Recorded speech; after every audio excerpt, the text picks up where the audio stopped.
자, 오늘은 하나님 사랑 안에서 자라남, 그리고 우리 세 번째 단락, 8번째 단락으로 사랑으로 행함이란 주제로 함께하고 있는 거 여러분 기억하시죠? 그 사랑 안에서 자라면서 세 번째 사랑으로 행함이라고 하는 주제에서 오늘은 우리가 5번째 온유하게 대해라. 그래서 우리 지난주에 야고보서 3장에 대해서 온유하게 대하라 해서 말씀으로 함께 했어요. 야고보서 3장 말씀으로. 자, 오늘은 온유하게 대해라 해서 두 번째 시간, 온유함으로 권면하라. 온유함으로 서로 권면하라는 주제로 함께 할 때 갈라디아서 6장입니다. 1절 2절 같이 보겠습니다. 갈라디아서 6장 1절 2절. 갈라디아서 6장 1, 2절 우리 많이 외우셨죠? 여러분 다 아시죠?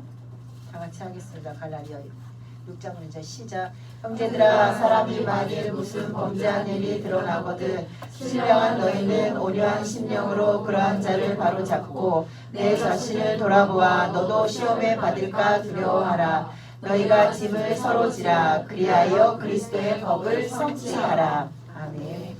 여러분 지난주에 제가 온유에 대해서 설명했던 거 기억하세요?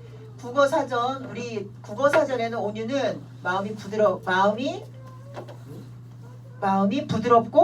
이게 비슷한 언어라서 마음이 부드럽고 행동이 친절함. 이게 국어사전에 나와 있는 온유예요. 마음이 부드럽고 행동이 친절하다. 그러니까 결국은 그냥 착한 사람, 부드러운 사람, 우리나라 옛날 말로 그냥 선비 같은 사람. 화 잘 안 내고 누가 뭐라고 해도 그냥 친절하고 그냥 부드러운 사람을 국어사전에서는 온유라고 표현을 했어요. 그런데 이 온유가 이것만으로 이거 갖고는 풀이가 쉽지 않으니까 제가 얘기했지만 네이버가 뭐라고 해석을 해놨느냐. 자신을 하나님의 종으로 여기며 주께 순종하는 자세로 이웃을 대하는 태도, 이게 온유라고 추가 부연 설명을 해놨어요. 네이버 지식에. 자, 그러면서 제가 또 한 가지 덧붙인 건 뭐냐면 성경이 말하는 온유는 약한 것이 아니라 힘을 다스리는데 그 힘을 다스릴 때 누구의 힘으로 다스린다? 하나님의 힘으로 다스려지는 내 내면의 상태를 온유라고 표현을 하는 거예요. 자, 그러면서 우리가 이제 오늘 지난주에 그래서 야고보서를 함께 했고요. 오늘 이번에는 제가 주제를 말씀을 드린 것처럼 온유함으로 서로 권면하라예요. 그래서 갈라디아서 1장 보니까 형제들아, 누군가가 만일 범죄한 일이 드러나거든 온유한 너희는 신령한 너희는 이렇게 돼 있잖아요. 근데 세번역에는 뭐라고 돼 있냐면 성령의 인도하심을 따라 살아가고 있는 너희는. 그러니 성령의 인도하심을 따라 살아가고 있지 못하면 우리는 누군가를 온유한 심령으로 바로잡을 수가 없지요. 왜? 그게 바로 사람의 생각이라는 거거든요. 아직까지도 우리 가운데 혹시 사람의 생각이 좋은 생각, 좋은 계획 이런 건 괜찮지 않을까요? 라고 생각하는 친구들이 있을 수도 있겠죠. 어린 친구들은. 여기 어린 친구들은 그럴 수도 있겠지요. 그러나 아무리 좋은 생각, 아무리 좋은 뜻, 아무리 좋은 계획도 성령을 의지하지 않고 사람의 생각에서 나오는 건 절대 폐기하셔야 됩니다. 폐기. 왜냐하면 예레미야 선지자를 통하여서 하나님께서 하신 말씀이 뭐냐면 세상 모든 만물보다 더 심히 부패. 그래서 저는 여러분에게 뭐라고 했냐면 썩어져서 없어질 거라고 했죠. 성경에는 그런 말이 있나요 없나요 하지만 부패되는 상황이 부패되면 어떻게 돼요? 썩어져서 버려야 되는 거거든요. 쓸데없어요. 부패된 것은. 그래서 제가 천하에 쓸데없는 게 뭐냐. 저는 이렇게 말했잖아요. 왜? 부패됐다는 것은 거기까지 갔다는 증거거든요. 예레미야 17장에 뭐라고 되어 있냐면 천하 만물보다 심히 부패해서 더러워진 것이 무엇이다? 인간의 마음이다. 사람의 마음이다. 이렇게 표현됐단 말이에요. 그렇기 때문에 사람의 마음에서 나오는 아무리 선한 계획도 성령 하나님이 주관하시는 게 아니면 소용이 없다는 말씀을 제가 드리는 거예요. 그래서 제가 여러분 찬양을 우리 예은이 자매가 와서 찬양을 한 곡 첫 곡을 틀었잖아요. 제가 갑자기 그런 생각이 드는 거예요. 제가 물론 그 전에도 그런 소리를 많이 했지만 제가 이제 여러분이 저를 생각하실 때 가끔 우리 전사님 좀 변한 것 같아라는 말을 하는 것 중에 하나가 이유가 뭐냐면 잔소리를 안 해요. 그죠? 그전에는 따라다니면서 안 돼. 이건 왜 안 돼? 이거를 제가 심의 좀 많이 했어요. 왜? 가르쳐야 되니까. 아이들 이제 중고등학생들이니까 행동을 수정을 좀 많이 해야 되니까 그걸 많이 했단 말이에요. 근데 지금은 제가 요 어린아이들한테도 그렇게 많이 하지 않아요. 한번 해놓고 나면 들었으면 자기네들이 생각하고 그 들은 걸 어떻게 해야 되나 성령님 앞에 물어보고 행동하길 바라서 내가 잔소리를 안 하는데 이제 오늘은 이제 한마디를 해야 될 것 같아요. 이거는 이제 그 잔소리가 아니라 듣는데 이렇게 떠오르시 하나님 성령 하나님이 주신 이제 감동인 거거든요. 왜냐하면 뭐냐면 우리가 민수기를 읽으면서 민수기서에 하나님께서 뭐라고 기록되었냐면 모세에게 모세야 이 백성들에게 가나안 땅에 건너가면 할 것을 지시하라. 모세는 못하잖아요. 지시하고 죽잖아요. 거기서 가나안 동편에서 죽거든요. 그러니까 이제 모세한테 하나님이 시키는 거예요. 이 백성들에게 가나안 땅을 건너가자마자 뭔가를 해라. 뭘 하라고 했어요? 건너가서 응? 아니 죽이기 전에 그거는 다 죽이기 전에 건너가서 뭘 하라고 했어요? 돌로다가 제단을 쌓으라고 했어요. 돌로다가 제단을 쌓으라고 했는데 그 돌은 어떤 돌이다? 다듬지 않아서 하나님이 주신 천연 자연 그대로의 돌을 쌓아서 거기다가 한쪽 단 그리심산과 에발산과 그리심산 앞에다 단을 쌓는데 한쪽 단에다가는 저주의 말, 에발산 앞에는 이렇게 하지 않으면 저주받는다 라는 것을 새겨라. 그 제단을 쌓고 그리고 한쪽 제단에는 이렇게 행하면 복을 주실 것이다 하는 것을 써서 돌에다 새겨서 제단을 쌓으라고 했어요. 거기에 반드시 들어갈 게 뭐냐면 절대 경으로 치지 마라. 다듬지 마라. 그 제가 오늘 찬양을 딱 들으면서 느낀 생각이 뭐냐면 이제 첫 곡 찬양을 하는데 이제 그 요즘 찬양 가수들이 사람들 마음에 들기 위해서 곡을 막 이렇게 그 음을 막 어떻게 해야 된다 그러지? 예쁘게 아니면 멋있게 변조하잖아요. 그게 무슨 말씀인지 여러분 아시죠? 쉽게 말하면 성령이 오셨네 내 주에 보내신 성령이 오셨네 이렇게 부르는데 우리는 이렇게 부르잖아. 처음에 첫 곡은 그러니까 처음에 성령이 오셨네를 작곡해서 노래 부르신 분들이 이렇게 불렀어요. 근데 이거를 이제 그 리모델링 하시는 분들이 가끔 있잖아요. 리메이크 그래. 우리는 리모델링이 훨씬 쉬워. 그러니까 리메이크해서 부르신 분들이 있는데 그런 분들은 이제 거기다가 음을 이렇게 들쑥날쑥하게 리듬을 줘요. 성령이 오셨네 성령이 오셨네 주에 보내신 성령이 오셨네 뭐 이렇게 하여튼 잘 모르지만 이렇게 해서 사람들이 듣고 막 감동이 마음에 이게 와 이렇게 곡을 만들어요. 이런 곡 되게 많은 거 여러분 아시죠? 이건 전부 다 다듬은 곡입니다. 경으로 찌은 쉽게 말하면 돌을 경으로 찧어서 예쁘게 만들어 사람들이 볼 때 어머 이 돌 너무 멋있어. 어쩜 이렇게 모나지 않고 어쩜 이렇게 예쁘고 어쩜 이렇게 결이 잘 났어. 이렇게 만드는 거라는 거예요. 그런 곡은 가능하면 우리 교회에서는 쓰지 맙시다. 왜? 성경에도 하나님이 하지 말라고 했는데 구약이니까 안 들어도 돼요? 구약에도 지킬 건 지켜야지. 왜? 그거는 하나님이 보실 때 왜 돌을 다듬어서 올리지 말라고 했느냐? 돌을 다듬는다는 그 다듬는 행위가 뭐예요? 사람 보기에 예뻐 보이기 위해서.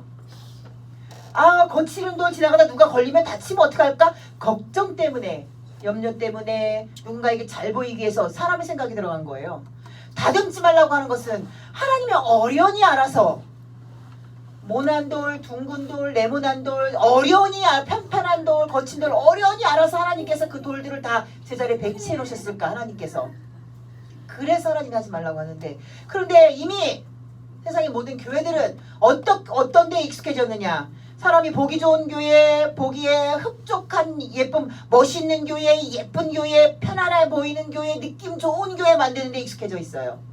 듣기에 감동을 주는 찬양 내 목소리로 감동을 줘야 하니까 자신이 없으니까 부를 때 세련된 노래, 부를 때 감각 있는 노래, 부를 때 삘이 오는 노래 이런 거를 만들기 위해서 곡에다가 양념을 너무 많이 치는 거예요.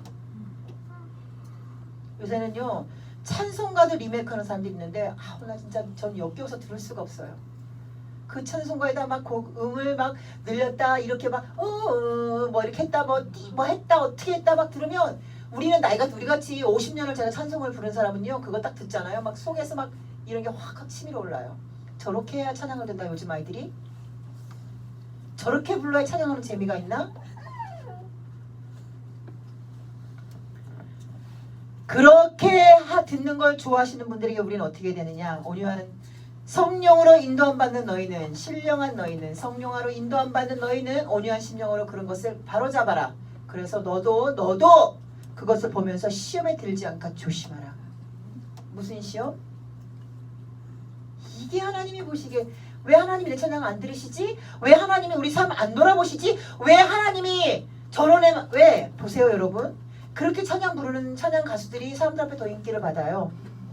일반 찬양 부르는 찬양 가수들이 이제 이미 쓰임받지 못해요. 어디서도 안 불러줘요. 안 불러준다는 얘기 뭐야? 수입이 없어요. 왜? 그들은 그게 직업이기 때문에. 그렇게 찬양을 불러서 젊은 아이들이 호응하는 사람. 왜? 그래야 교회들마다 다음 세대들이 건강해야 교회가 성장합니다를 캐치프레이즈를 걸고 있거든요. 많은 교회들이 다음 세대를 주목하자. 다음 세대를 뭐 어떻게 하자. 다음 세대에게 성령을, 다음 세대에게 희망을, 다음 세대들에게 능력을 막 이렇게 걸고 있어요. 교회들. 그러니까 그 다음 세대들을 위해서 무슨 짓을 하냐. 다음 세대들이 입맛에 맞는 교회 문화를 들여오는 거예요. 다음 세대들이 입맛에 맞는 찬양 사역자들을 불러다가 집회를 하는 거예요. 다음 세대들이 입맛에 맞는 강사들을 쓸 수밖에 없는 거예요.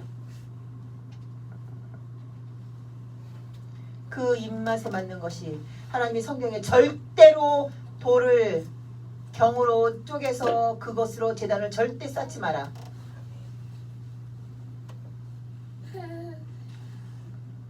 여러분 말씀대로 살기가 왜 이렇게 어려운지 몰라요. 왜 어려워? 왜 어렵다고요? 내 멋이 너무 많이 들어가서 그래. 신앙생활 할 때도 내 멋이 너무 많이 들어가서. 이렇게 하면 하나님 기뻐하시겠지? 이렇게 빼세요. 이렇게 없습니다. 말씀대로 하면 하나님 기뻐하시겠지요. 이렇게 하면 하나님이 받으시겠지? 안 받으십니다. 이렇게 하라고 하나 내 생각이 들어간 이상 하나도 안 받으십니다. 이렇게 하면 그거는 이제 교회가 좋아하겠죠. 여러분이 생각하는 성도들이 생각하는 이렇게 하면 뭐 하나님 받으시겠지 하면 하나님 받는 게 아니라 교회가 좋아하겠죠. 교회 목사님이 좋아하겠죠. 교회 일꾼들이 좋아하겠죠. 교회 조직이 좋아하겠죠. 여러분 제가 오늘 주제를 뭐라고 했냐면 온유함으로 서로 권면하라 이렇게 말했어요. 우리가 앞에 주제할 때 권면하라에 대해서 배웠죠. 근데 그 권면하라는 성경에 언어에 뭐라고 돼 있다고 했어요? 언어에 권면하라는 언어에 가르치면서 훈계하라. 가르치면서 훈계하라 이렇게 돼 있다 그랬어요. 언어상에. 권면은요. 자 여러분 이렇게 하셔야 돼요. 이렇게 해주세요. 이거는 이렇게 하시면 안 되고요. 이렇게 해주세요. 이렇게 우리가 모르는 관계에서 이렇게 말하잖아요. 근데 이제 아이들이 집에서 이제 뭔가를 잘못해요. 그때 엄마가 이렇게 하지 말고 이렇게 해줘. 이렇게 하지 말고 이렇게 해줘. 이렇게 했어요. 우리 이제 초등 친구들. 그러면 그 엄마 말이 그렇게 해주라. 그렇게 진짜 꼭 해라는 소리를 들려요. 꼭 안 해도 된다는 소리를 들려요. 이게 인간이에요. 일단 부드러우면 그게 마치 안 해도 되는 것처럼 들리거든요. 여러분 우리는요 특히나 인간은 태어나면서부터 죄인 성악설을 주장한 그리스도 우리는 그리스도인들은 성악설을 주장해요. 성선설이 아니에요. 물론 아담은 성선설의 주인공이었죠. 아담은 그러나 아담은 성선설의 주인공이지만 아담이 성악설로 바꿔버렸어요. 아담 본인이. 그래서 인간은요 성악설의 주인공이에요. 맹자가 성악설을 주장했잖아요. 순자는 성선설을 주장했어요. 하나님이 주신 감동이었겠죠. 사람은 태어날 때부터 악해. 사람은 태어날 때부터 문제를 받고 태어나. 그렇기 때문에 성악설을 주장한 그리스도인이 가져야 할 기본 마인드가 뭐냐? 내가 가지고 있는 이렇게 하면 저렇게 하면 이 방법은 저 방법은 이 모든 생각은 하나님 앞에 폐기되어야 될 생각이라는 걸 반드시 가져가셔야 된다는 거예요. 그러면 이것이 폐기되어야 될 생각이라는 것을 여러분이 갖고 계신다면 성경에서 여러분에게 요구하시는 것은 뭐냐면 너만 그런 마인드를 가지고 너만 나를 잘 믿어라. 그러면 너는 천국에 올 것이다. 성경에서 이렇게 말하고 있느냐? 이렇게 말하면 너도 못 온다예요. 성경에서 주장하는 건 뭐냐면 이렇게 말하면 너도 못 온다는 거예요. 왜? 그럴 것 같으면 예수님이 십자가를 왜 지세요? 하나님이 그냥 나만 하나님 앞에서 하나님하고 영적인 교류를 잘하는 분으로 남아있으면 되지 예수님이 십자가를 왜 지셨냐 이거예요. 그러니까 지난주에도 마무리하면서 로마서 8장 13절 하면서 예수 그리스도의 영이 있는 사람들은 영이 있는 사람은 하나님의 영이 예수 그리스도의 영이 있는 사람은 하나님의 자녀인데 그런데 그 사람들은 어떻게 되느냐? 예수 그리스도의 영의 인도하심을 받아야 된다.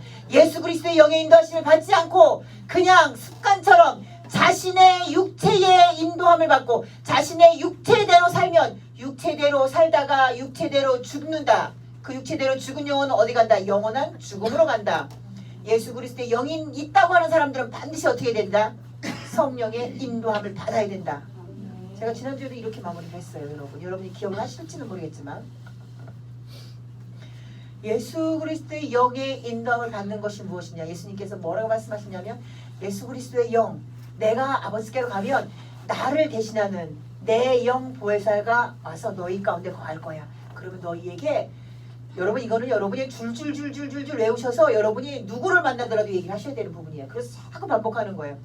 내 영이 오면 너희 속에 오면 그가 무엇을 할 것이냐? 첫째, 내가 너희에게 가르친 모든 것을 생각나게 할 거야. 생각나게 할 거야. 두 번째, 그 생각난 것을 어떻게 할 거야? 너희들이 세상에 나가서 옳게 행할 수 있게 너희들에게 능력을 줄 거야.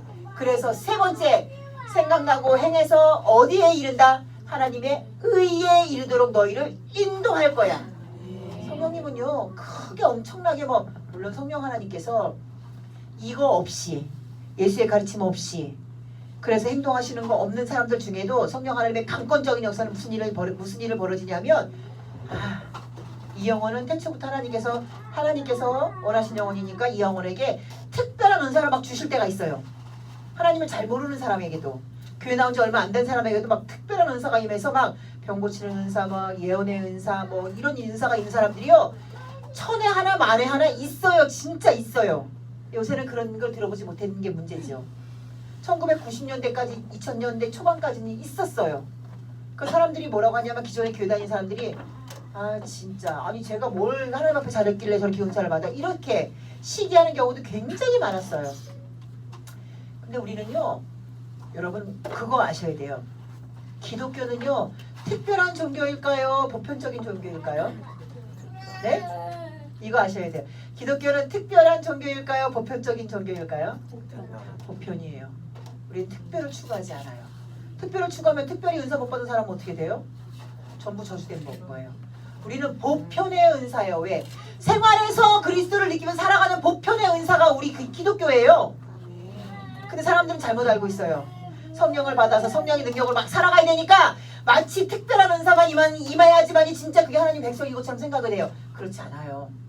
보편의 은사, 보편적인 은사라는 건 뭐냐면 성령의 인도하심 생활 속에서 매일 받아서 매일 삶을 그렇게 살아가야 되는 보편적인 은사가 넘치는 종교라고 하면 안 되지만 사람들이 종교라고 하니까 보편적인 은혜가 넘치는 게 무엇이다? 우리 그리스도교라는 거예요. 자, 그래서 여러분 내가 말씀드리는 거예요. 우리가 누군가를 봤을 때 권면하지 못하고 나만 말씀대로 잘 살다가 나만 간다? 천국에 간다? 못 가요? 나조차도 못 갈 가능성이 엄청 크다는 거예요. 왜? 예수님께서 그렇게 말씀 안 하셨단 말이에요. 예수님께서는 누군가가 너에게 옷을 벗어달라? 그럼 그래 옷을 벗어줘. 겉옷만 벗어주지 말고 네 속옷까지 다 벗어줘. 누군가 너에게 오리를 걸어가달라고 같이 동행해달라고 부탁하느냐? 그럼 심리까지 같이 가져라. 누군가 너의 오른밤을 찾느냐? 왼밤까지 돌려대라. 이 얘기는요 그냥 두드려 맞으라는 얘기가 아니에요. 제가 얘기했죠. 오른밤을 맞는다니 그 이스라엘 민족의 모든 문화는요 오른손은 하나님의 능력이에요. 그러니 오른뺨 오른쪽이란 얘기. 오른쪽은 하나님과 함께하고 하나님의 능력이에요. 근데 오른뺨을 맞았어요. 이건 뭐예요? 저주받은 거예요. 하나님 앞에 저주받은 거예요. 그러니까 그 저주받은 게 아니라는 것을 알려주기 위해서 어떻게 하라는 거예요? 왼뺨을 돌려대라는 거예요. 그러면 저주가 아니라 진짜 뭔가 잘못했구나 그냥 인간적으로 이렇게 되는 거예요. 그렇게까지 이웃을 생각하라는 거예요. 왜? 사람이 아무 생각 없이 그냥 오른뺨을 딱 쳤어요. 그럼 이 사람은 나를 저주하기 위해서 친 게 아닌데도 사람들한테 뭐라고 하냐면 그 주변에 있는 모든 사람들한테 야 제가 쟤를 저주했어 이렇게 되는 거예요. 그러니 그 때린 사람은 그것 때문에 잘못하면 이게 평생의 트라우마로 남을 수 있다는 거예요. 그래서 그 사람의 그런 트라우마를 주지 않기 위해서 왼뺨을 돌려대라는 거예요. 예수님이 이런 분이에요, 여러분. 누군가가 그 마음의 고통에서 벗어나기 위해서는 너희가 최선을 다해서 누군가에게 뭔가를 해주기까지도 원하시는 분이라는 얘기예요. 그렇기 때문에 성령 하나님을 통해서 말씀을 기록해 놓으신 것이 무엇이냐? 오늘 갈라디아서에서 뭐라고 하냐면 너희가 각각 짐을 서로 지라. 이 얘기는 뭐냐면 세 번역에 이렇게 써 있어요. 너희가 서로의 짐을 져줘라. 서로의 짐을 져줘라. 근데 여기 있잖아요. 쭉 우리가 여기 외웠잖아요. 슬기자매가 이제 그러니까 전사님 근데 있잖아요. 밑에 쭉 내려가면요. 5절에 각각 자기의 짐을 지라고 했는데 분명히 2절에서는 너희가 짐을 서로 지라. 그렇게 해야 그리스도의 법을 성취한다고 했는데 아니 왜 5절에서는 각각 자기의 짐을 지래요? 이 얘기는 그리스도인의 원칙이 뭐냐? 내 할 책임을 하지 않고 내 짐을 내가 지지 않고 하나 예수님께서 서로 짐을 지라고 했지 내 일을 소홀히 하고 남의 일을 돌아보는 거 그건 잘못된 방법이라는 얘기를 하는 거예요. 남의 짐을 서로 남의 짐을 져줘야 하는데 기본적으로 남의 짐을 져주기 위해서 항상 나는 무엇을 먼저 했어야 된다? 내 일을 잘 했어야 된다. 내 짐을 처리를 내가 잘 했어야 된다. 그거예요. 내 일을 하지 않고 남의 일을 한다? 그러면 사람들한테 무슨 일이 벌어지냐면 모르는 사람한테는 아무 문제가 없어요. 나를 너무 잘 알고 있는 사람은 내가 오히려 그것 때문에 그 사람을 구원의 은혜에서 저버리게 돼요. 저게 무슨 예수 믿는 거야. 지 할 건 하나도 안 하고 지 노릇은 하나도 안 하고 밖에 나가서 그냥 다른 것만 이게 우리 한국의 아버지들의 모습이었어요. 가정은 돌보지 않아요. 밖에 나가면 한량 선인 좋은 사람 뭐 법도 없이 살 사람 집에만 들어오면 밖에서 했던 그 스트레스를 온갖 집에다가 폭력, 압박, 무건 수행이에요. 한국의 아버지들 집에만 들어오면 무건 이게 한국의 아버지의 특징이에요. 그러니 자식들이 부모에 대해서 어떻게 돼요? 거부감이 생기니까 자식들은 그 아버지와 끝까지 함께하지 못하는 거예요. 마음이 함께하지 못해요. 이런 게 세상적으로도 이래요. 교회에서도 절대 되지 여러분 안 됩니다. 그거는. 그래서 그리스도인들은요 부지런하셔야 되는 거예요. 왜? 내 일을 다 해야 예수님이 말씀하신 것처럼 남의 짐도 져주지. 내 일을 안 했는데 남의 짐을 어떻게 져줘? 져주면 안 되는 거예요. 그게 안 되면 안 되지만 가능하면 하면 좋죠. 내 짐을 해결하지 못했어도 짐을 져주면 좋죠. 그러나 그걸 예수님께서 원하시는 게 아니라는 거예요. 하나님이 그걸 원하시는 게 아니라는 거예요. 자 그러면 우리가 354장 히브리서 3장 한번 볼까요? 히브리서 3장 354장 히브리서 3장 한번 보겠습니다. 히브리서 3장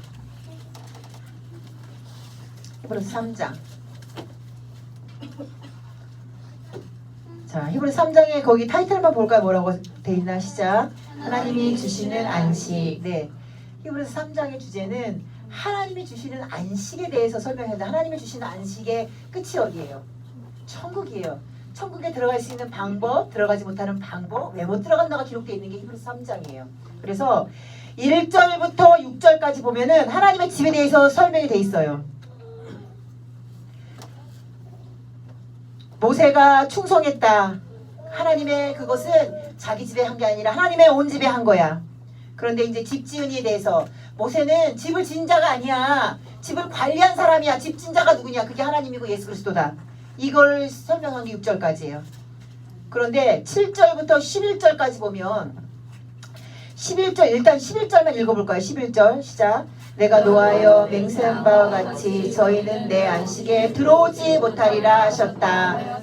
그것은요 7절부터 11절까지는 시편 95편에 있는 내용을 보시면서 보니까 7절에 광야에서 8절에 광야에서 시험하던 때 너희가 마음을 강팍했다. 40년 동안 그랬다. 10절에 그래서 내가 이 세대를 노하여서 못 가게 했다. 그래서 그들을 못 들어갔다.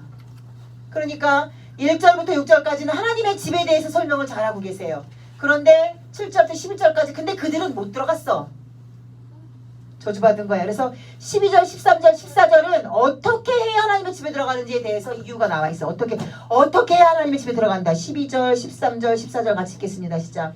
형제들아 너희가 삼가 혹 너희 중에 누가 믿지 아니하는 악심을 품고 살아계신 하나님께서 떨어질까 염려하라.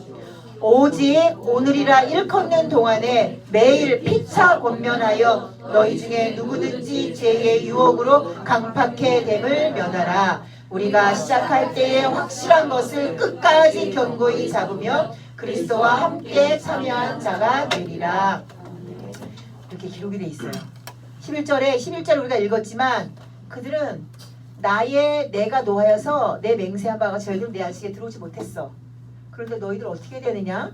너희들 이렇게 지내다 보면 누가 믿지 않는 악심, 그게 이스라엘 그 광야 40년 동안에 어때요? 군대에서 그 불안이 어떻게 됐어요? 막 그 대중들을 막 혼란시키잖아요. 안 돼. 우리를 굶겨 죽일 거야. 우리를 이 광야에서 죽여버릴 거야. 거기 들어가면 이게 대다수가 문제를 일으킨 게 아니에요.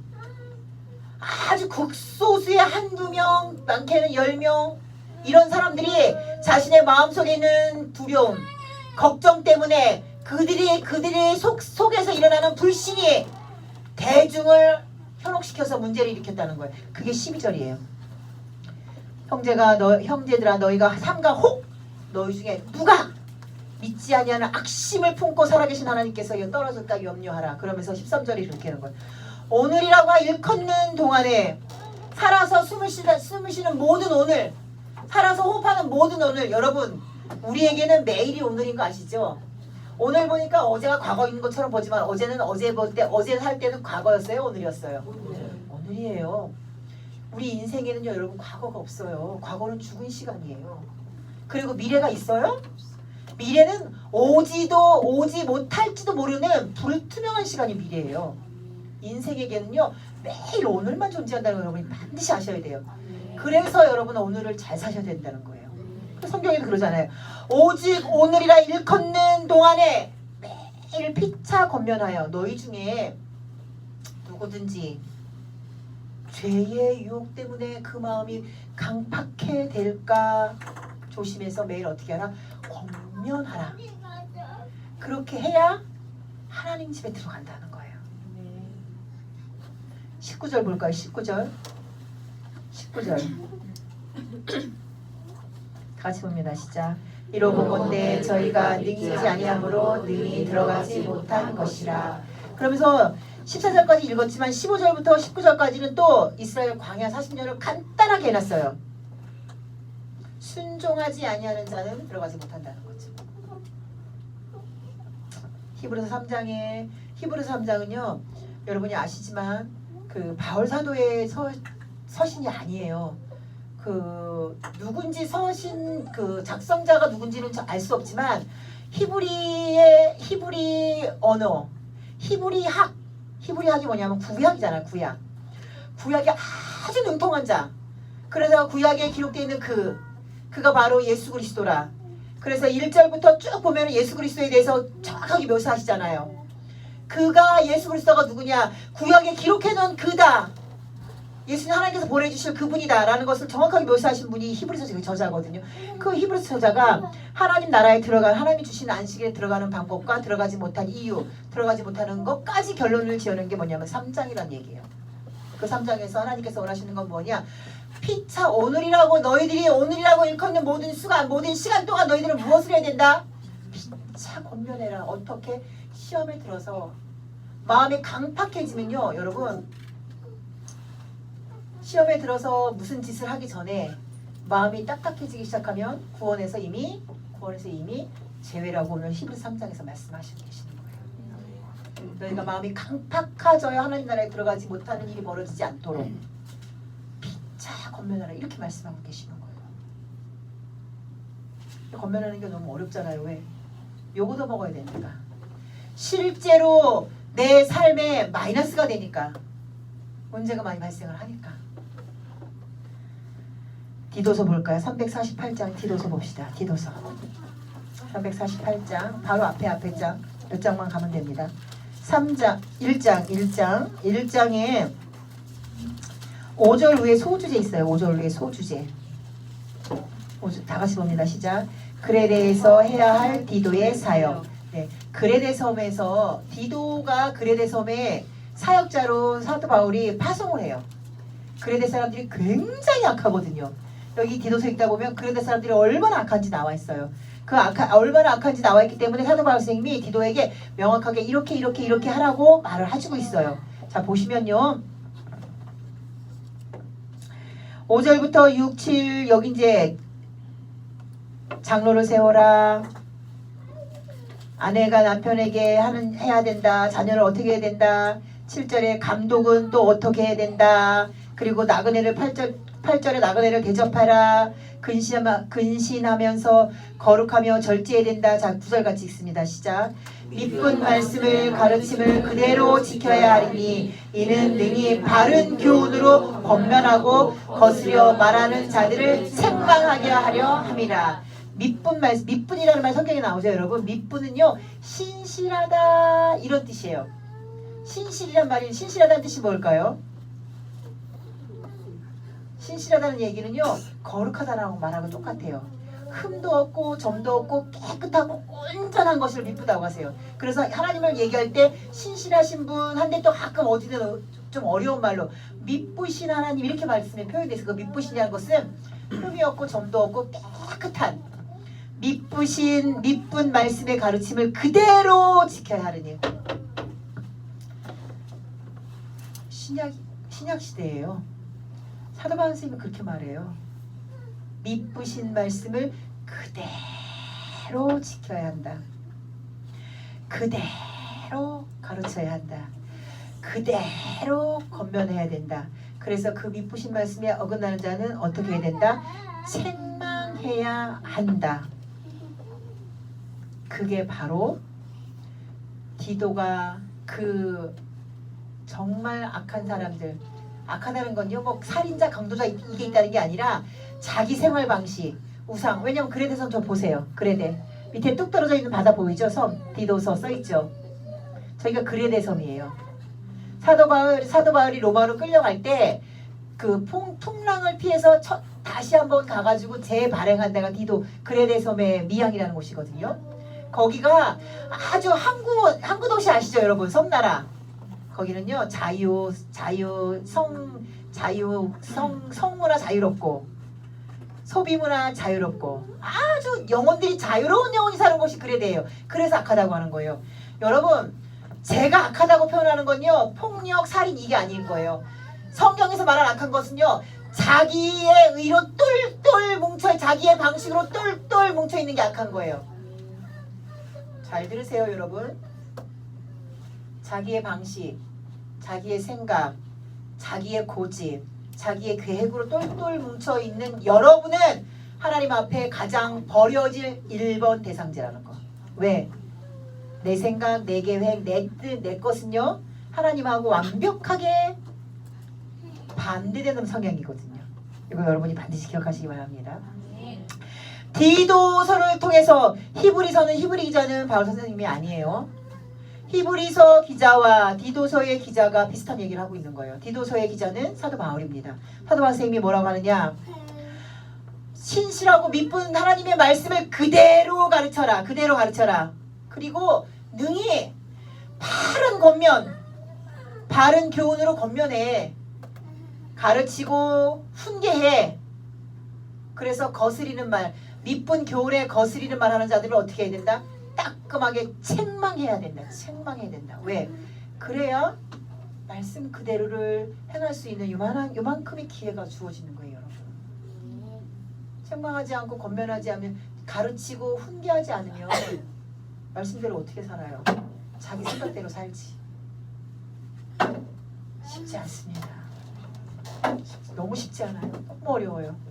그래서 오늘 우리 갈라디아서에서 뭐라고 하냐면, 형제들아 사람이 만일 무슨 범죄한 일이 드러나거든 신령한 너희는 세 번역에는 성령의 인도함을 받는 너희는.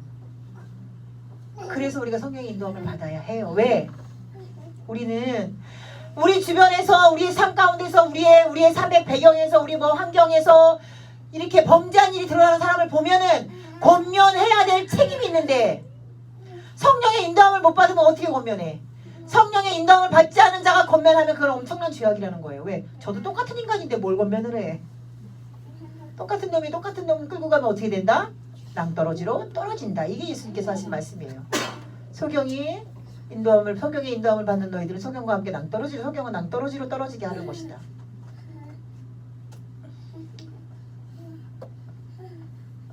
여러분 우리가 성령의 인도하심을 받아야 될 목적이 또 한 번 생긴 거예요.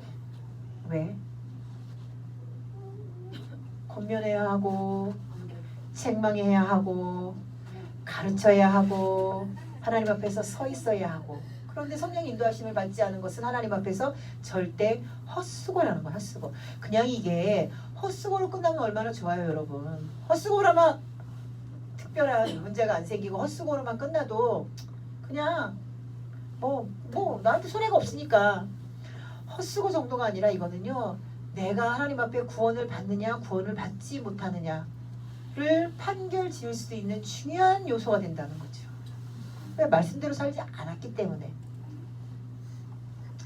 디도서를 통해서는 사도 바울 선생님은 뭐라고 하냐면 말씀 그대로 지켜야 하리니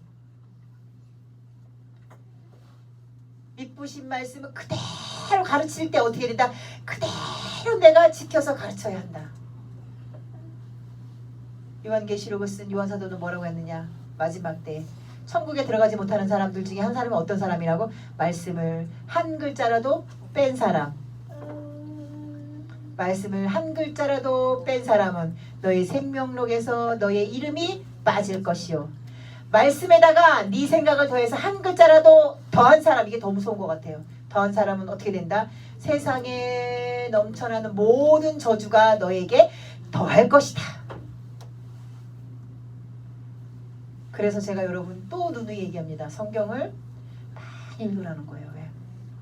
많이 읽으면 요한계시록에는 참 그랬다. 맞아. 빼는 자는 생명록에서 없어지고 더하는 자는 말씀이 이렇게 돼 있고 출애굽기에서도 생명록이 있었다. 모세가 출애굽기에서 금송아지 사건 때문에 하나님과 단판 지을 때 무엇을 들고 단판 지었다? 하나님의 기록책. 거긴 생명록이라고 안 돼 있죠. 주의 기록책에서 내 이름을 지우실 거예요? 안 지우실 거예요?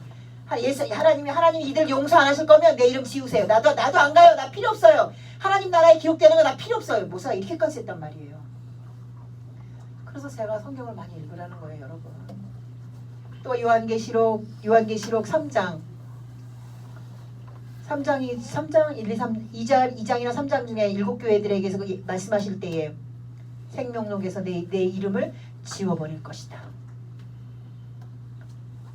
생명록에서 그러니까 여러분 한 번 받은 구원은 지워질 수 있다 없다? 있다. 구원은 마지막 백보자 심판을 통과할 때까지 완성이다 미완성이다? 미완성이다. 이게 성경에서 말씀하시는 거라는 거죠. 다니엘서 12장 3절 우리 다 같이 읽고 오늘 말씀 정리 한번 해보겠습니다. 다니엘서 12장 3절 다니엘서 12장 3절입니다. 1257페이지 다 같이 보겠습니다. 시작. 지 있는 자는 궁창의 빛과 같이 빛날 것이요 많은 사람을 옳은 길로 돌이키기를 한 자는 하늘같이 영원토록 비추리라. 아멘. 다니엘서 12장은요. 다니엘서 12장의 그 타이틀이 뭐라고 되냐면 끝날 이렇게 돼 있죠. 다니엘서 12장은 세상 끝날에 대한 내용이에요. 세상 끝날에 대한 내용. 다니엘서가 6장까지는요. 그 당시 얘기예요. 6장. 근데 7장부터는요. 이제 앞으로 되어져야 될 일들에 대해서 얘기하는 건데 세계의 인류 역사에 대해서 기록해 놓은 게 다니엘서예요, 여러분. 다니엘서 조금 어렵죠. 읽다 보면 앞에는 참 쉬워요. 뭐 그 우상 숭배 안에서 막 불 도는 그 뭐 불가마, 그죠? 불가마에 들어갔는데, 예, 하나님의 3명이 들어갔는데 천사가 같이 4명이 나오고 불도 안 사라지고, 다니엘의 사자굴에 들어갔는데 사자가 입이 봉해져서 못 먹었는데, 다니엘을 꺼내고 나더니 사가 배가 고파서 그 다니엘 대신 던져진 사람은 떨어지기도 전에 뼈처럼 의석을 먹고. 재밌어요. 근데 7장까지도 괜찮아요. 금신상, 금, 은, 동, 철, 흙. 재밌어요. 그것도 그냥 볼만해요. 근데 이것이 어떻게 된 것이요? 8장부터는 희한한 얘기가 나오네. 이거 어떻게 된 것이야? 미래에 있어 이전에 일들. 11장, 12장은 특히나 마지막 때 있어질 일들. 그런데 더 중요한 건요. 제가 12장을 읽으면서 한번 느낀 건 뭐냐면 12장을 읽는데 하나님 뭐라고 말씀하셨냐면 다니엘아! 지금까지 내가 너한테 얘기한 거 기록했지? 열지 마. 딱 봉해놔. 아무에게도 말하지 마. 이걸 내가 언제 열 거냐면 필요하면 내가 마지막 때 열 거야. 열리지 않은 비밀의 말씀입니다. 그 비밀의 말씀에 하늘의 별과 같이 영원히 아름답게 빛나는 사람이 되는 조건이 뭐냐? 많은 사람을 옳은 길로 돌이키는 자. 결국은 많은 사람을 옳은 길로 돌이키지 못하는 자들은 어떻게 될지 모른다는 얘기예요. 그런데 뭐 지혜 있는 자는 궁창의 빛처럼 빛난대잖아요. 지혜 따지면 여러분 복잡한 거 아시죠? 지혜는 하나님의 지혜입니다. 사람은 지혜가 없어요. 사람은 우주에서 썩어질 만한 것밖에 갖고 있지 않아요. 성경에서 말하는 모든 지혜는 하나님의 영이 주시는 지혜예요. 하나님의 영이 준 지혜가 있어서 그 지혜만으로 네 스스로를 다독이며 살아온 자들은 그냥 궁창의 빛같이 빛난대요. 그러니까 천국에 갈 수 있을 수도 있고 없을 수도 있죠. 그러나 많은 사람을 옳은 길로 돌이키는 자는 하늘의 별과 같이 영원토록 빛나리라. 이게 하나님의 마지막 때 얼마나 무서운 얘기인지 몰라요. 그런데 이거 내가 다니엘에 내가 이거 이렇게 말한 거 있잖아. 너 아무한테도 얘기하지 마.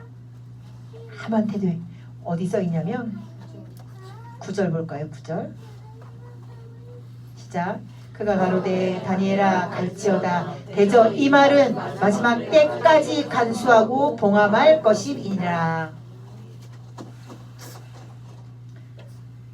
여러분, 그것을 하나님께서 우리에게 알게 하셨다는 거, 하나님께서 우리에게 알게 하셨다는 얘기는 뭐냐? 마지막 때가 가까웠다는 얘기죠. 그런데 이 비밀을요 아직도 모르는 사람들이 많아요. 요한계시록을 해석하는 사람들이 해석하는 걸 들어보면요 사람마다 종류가 굉장히 틀려요. 그래서 요한계시록은 그저 핍박받는 로마의 시대의 핍박, 왜냐하면 그때 쓰여진 시대가 90년, 100년, 1세기 딱 전후 넘어갈 때 쓰여진 책이거든요. 요한계시록은 로마의 핍박이 엄청났어요. 그 로마의 핍박을 견뎌야 되는 유대 민족들에게 준 편지일 것이다. 그것으로 끝난 그것이 다라고 말씀하시는 분들도 그 부류가 제일 많아요. 요한계시록을 해석하는 분들 중에. 그런 분들은 이런 비밀의 문을 아직 못 연 거지. 여러분, 우리가 성령의 하나님의 자녀로 하나님 앞에 강하게 붙들림 받아서 하나님의 마음으로 이웃을 대하는 태도가 무엇이다? 온유다. 반드시 우리가 그 온유한 마음으로 이웃을 대하여 이웃을 바로잡고 권면하고 책망까지도 해야 될 이유가 무엇에 있다? 결국은 또 결정은 마지막은 또 나네요. 그 이유는 내가 하나님의 구원에서 멀어지는 사람이 아닌 하나님의 구원의 백성이 조건에 맞는 사람이 되어서 살아가는 방법이 여기에도 있다는 것이에요. 여러분, 하지만 오늘 갈라디아서를 통해서 사도 바울께서 말씀하신 것은 그러한 자를 바로잡는 사람은 누구여야 한다? 성령의 인도함을 받는 자. 성령의 인도함을 받지 않고 누군가를 권면하거나 책망하지 마세요. 여러분이 거기 올무에 빠집니다. 그거는 여러분이 여러분 스스로에게 화를 유발하는 길입니다. 많이 겪어봤죠? 좋은 말로 얘기했는데 그게 오히려 나한테 책망이 화가 돼서 돌아오는 게 많이 겪었죠, 여러분? 그것은 내가 성령의 인도함을 받지 않고 내가 가지고 있는 지식, 내가 가지고 있는 도리, 내가 가지고 있는 선한 양심으로 했다는 거예요. 그것은 하나님 앞에 인정받지 못한 것이라는 거죠. 여러분, 성령의 인도함을 받아서 범죄한 형제들을 바로잡아서 선한 길 갈 수 있도록 그들에게 선한 길을 제시하는 저와 여러분이 되셔서 하나님 백성의 길에서 멀어지지 않는 구원의 백성의 길을 온전히 걸어간 저와 여러분이 되시기를 예수님의 이름으로 부탁드립니다.